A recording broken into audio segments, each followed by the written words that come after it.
और जैसे मैं एक्सीलेटर को घुमाऊंगा ना, ये देखो ये तार पूरी टूट गई भाई। साथ में दोनों हाथ में चोट लगी। ये दिखा तो मैं आपको, देखो भाई, ये देखो यहाँ पे थोड़ी सी चोट आई। अगर दोनों को चोट लगती ना तो मैं ज़िंदगी भर अपने आप को कभी माफ़ नहीं करता भाई। यहाँ पर भी एक नई बिल्डिंग बन गई है, तो मैंने कल के दिन गाड़ी खड़ी कर रखी है। तो वो मुझे मिले तो उन्होंने कहा चलो मेरी गाड़ी में बैठो। जैसा कि आज के दिन में मेरे पास 1 भी रुपये नहीं था। बहुत बहुत धन्यवाद भाई का।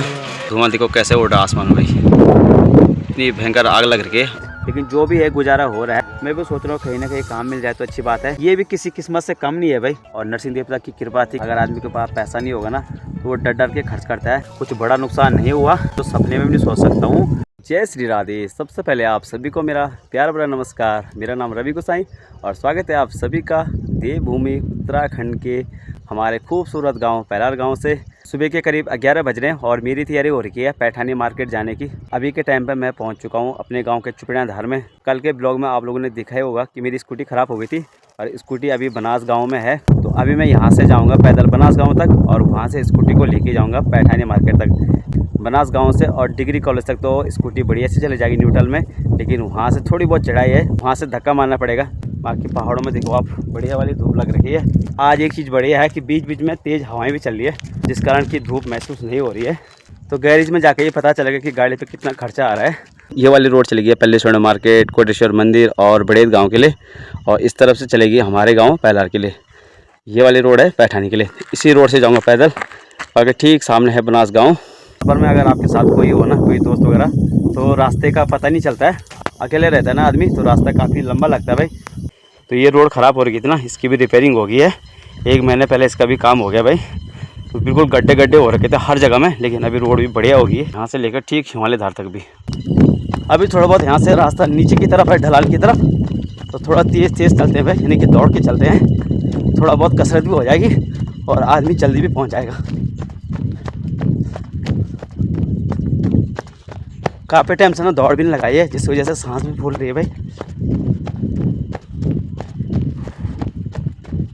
मैं पहुंच चुका हूँ हिमालय धार स्कूल के सामने और आजकल स्कूल का काम भी चल रहा है। यानी ये देखो ठीक सामने देखो स्कूल का काम चल रहा है। तो यहाँ पर बन रही एक बड़ी सी नई बिल्डिंग और ये अपना स्कूल हिमालय धार। यहाँ पर भी एक नई बिल्डिंग बन गई है। जब हम स्कूल पढ़ाई करते थे ना तब मैंने इतने लंबे बाल कर रखे थे। तब हमारे एक टीचर थे गोकुल गुरुजी, जो कि कला के टीचर थे। एक दिन उन्होंने मुझे बोला कि टोपी निकाल, और फिर देखा कि मेरे इतने लंबे बाल है। बोला बेटा दूसरे दिन बाल कटा के आना, नहीं तो मैं तेरे बालों में आग लगा दूंगा। स्कूल के दिन भी याद आ गए भाई। 6 से लेकर और 10 तक की पढ़ाई मैंने इसी स्कूल में की भाई। बाकी 11 और 12 मैंने पढ़ा चाकीसैन। जैसे मैं नाग गाँव के पुल में आया तो वहाँ पे मुझे सिब्बी भाई मिल गए थे पल्ली गाँव के, जो कि मेरे दोस्त हैं। तो वो मुझे मिले तो उन्होंने कहा चलो मेरी गाड़ी में बैठो। और अभी के टाइम पे मैं यहाँ पे पहुँच चुका हूँ। तो यहीं पे मैंने कल गाड़ी पार्किंग कर दी थी भाई। ये देखो भाई गाड़ी स्टार्ट हो रही है और जैसे मैं एक्सीलेटर को घुमाऊंगा ना तो आवाज़ देखो ज़रा।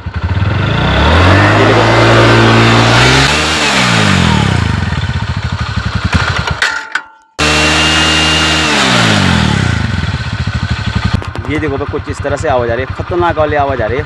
डर लग रहा है कि कहीं गाड़ी उड़ ना जाए, इतनी भयंकर आवाज़ आ रही है। तो अभी के टाइम पे मैं हूँ राठ महाविद्यालय के बिल्कुल सामने। ये है भाई डिग्री कॉलेज का फील्ड। तो चलो भाई धक्का मार के गाड़ी आगे लेके चलते हैं। तो अभी के टाइम पे मैं गाड़ी को धक्का मार के लगभग 200 मीटर आगे लेके आ गया हूँ। तो ये है दोस्तों पैठानी बाज़ार का सिलोली पुल और अभी लगभग दिन के 2 बज चुके हैं। काफ़ी टाइम हो गया मुझे यहाँ पे, 3-4 घंटे हो गए भाई। तो अब जाके मेरी गाड़ी का नंबर आया है। ये है दोस्तों मेरी स्कूटी और यहाँ पे भी भाई काम कर रहे हैं गाड़ी का भाई। तो पहले वाला बेल्ट जल गया, अभी लगा रहे नया बेल्ट। ये देखो कैसे जला हुआ है पूरा। ये देखो ये तार पूरी टूट गई भाई। इस पर हम नया बेल्ट फिटिंग करेंगे।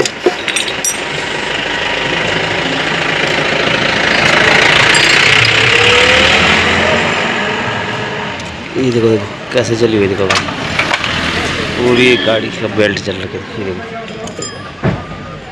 पूरी मिट्टी जैसे हो रही है। ये देखो दोस्तों ये पूरी रबड़ ना मिट्टी जैसे हो रही है।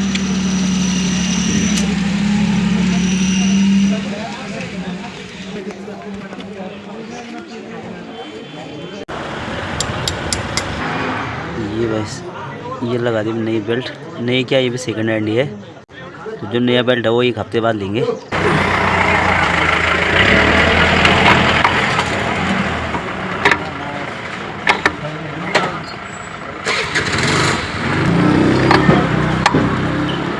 तो 2 बजे की बस भी आ गई है। ये देखो भाई, तो ये जाएगी त्रिपाली सैंड।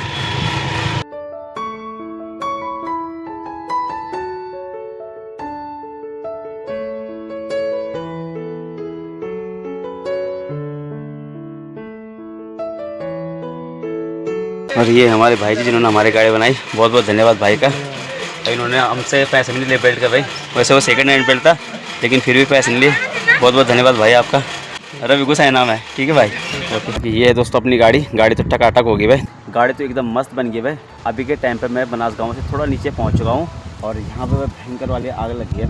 पता नहीं किसने लगाया आग। यहाँ पर है बनास गाँव के शेर तलसरा और इसके सामने देखो यहाँ पे धुआं देखो कैसे उड़ा आसमान में भाई। इतनी भयंकर आग लग रही है और लकड़ी जलने की कैसे आवाज़ आ रही है, पूरा जंगल जल रहा है भाई। अभी के टाइम पे एक तो भयंकर वाली धूप लग रही है और एक तो भयंकर वाली भूख लग रही है भाई। मतलब दोनों काम हो रहा है, धूप भी लग रही है साथ में भूख भी लग रही है। पैठानी मार्केट में लगभग मैं 11 साढ़े 11 बजे पहुंच गया था। तब से मैं वहाँ पे बैठ रखा था, कुछ खाना भी नहीं खाया मैंने, मात्र 2 कप चाय पिए। तो आग और भी तेज़ होती जा रही है।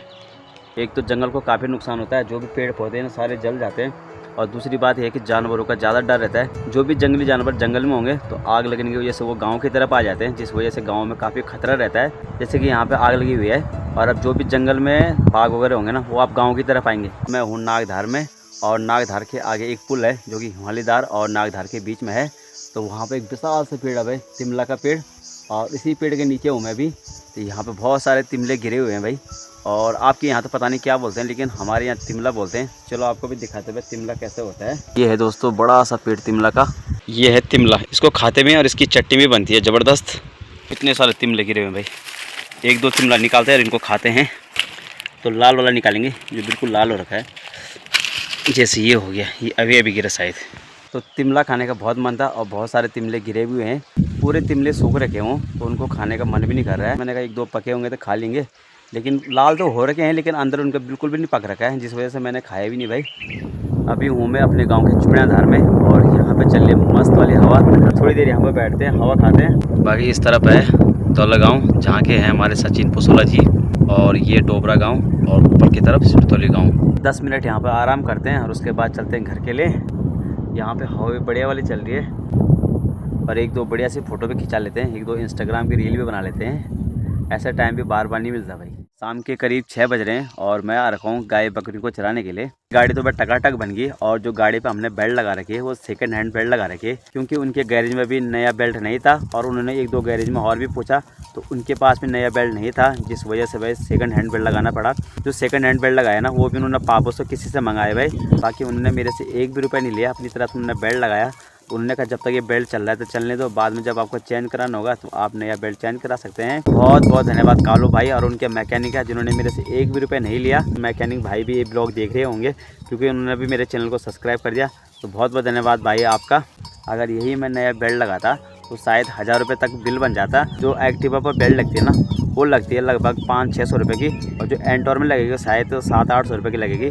बाकी अपने पास में भी पैसों की कंगाली है, क्योंकि जब आदमी के पास पैसा होता है ना आदमी बिंदास करके खर्चा करता है। अगर आदमी के पास पैसा नहीं होगा ना तो वो डर डर के खर्च करता है। मैं भी आजकल उसी तरह खर्च कर रहा हूँ, डर डर के पैसा खर्च कर रहा हूँ। पैसा तो है ही नहीं यार, कहाँ है, 3-4 महीने से दिहाड़ी मजदूरी भी नहीं कर रहा हूँ, लेकिन जो भी है गुजारा हो रहा है। बाकी सब ऊपर वाले के हाथ में। मुझे ही पता होगा, मैं 2-3 महीने से घर पे खाली बैठ रहा हूँ। 1 भी रुपये की कमाई नहीं है, क्योंकि दिहाड़ी मजदूरी भी नहीं मिल रही आजकल।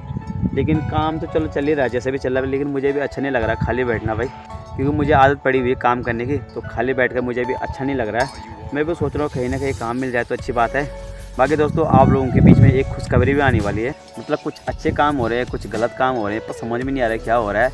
जैसा कि आज के दिन में मेरे पास 1 भी रुपये नहीं था और मैं गया था गैरेज में गाड़ी बनाने के लिए। मैंने कहा जब बनेगी तो देखते हैं फिर कितना खर्चा लगता है। कल के दिन मैं पापा को लेने के लिए गया, उससे 1 दिन पहले अच्छी खबर आई कि पापा का आंखों का ऑपरेशन हो गया था बढ़िया सी।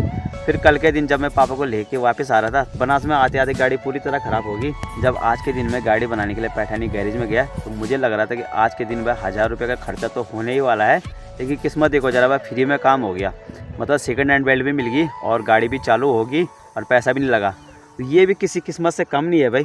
कभी कभी तो मुझे खुशी भी हो रही है कि भाई मेरे साथ अच्छा काम भी हो रहा है, कभी कभी काफ़ी बुरा भी लग रहा है, कुछ घटनाएं अजीब सी भी हो रहे हैं। पिछले शनिवार के दिन जब मैं पावा हॉस्पिटल गया था अपने बच्चों को लेके, दोनों बच्चों को लेके, और साथ में वाइफ भी थी, जब हम लोग पाबा हॉस्पिटल से पैठानी होके वापस घर आ रहे थे, तो पैठानी के सामने एक डिग्री कॉलेज है, उसके सामने जो पुल है ना, वहीं पे हमारा एक्सीडेंट हो गया था। मैं था, साथ में दोनों बच्चे और वाइफ थी।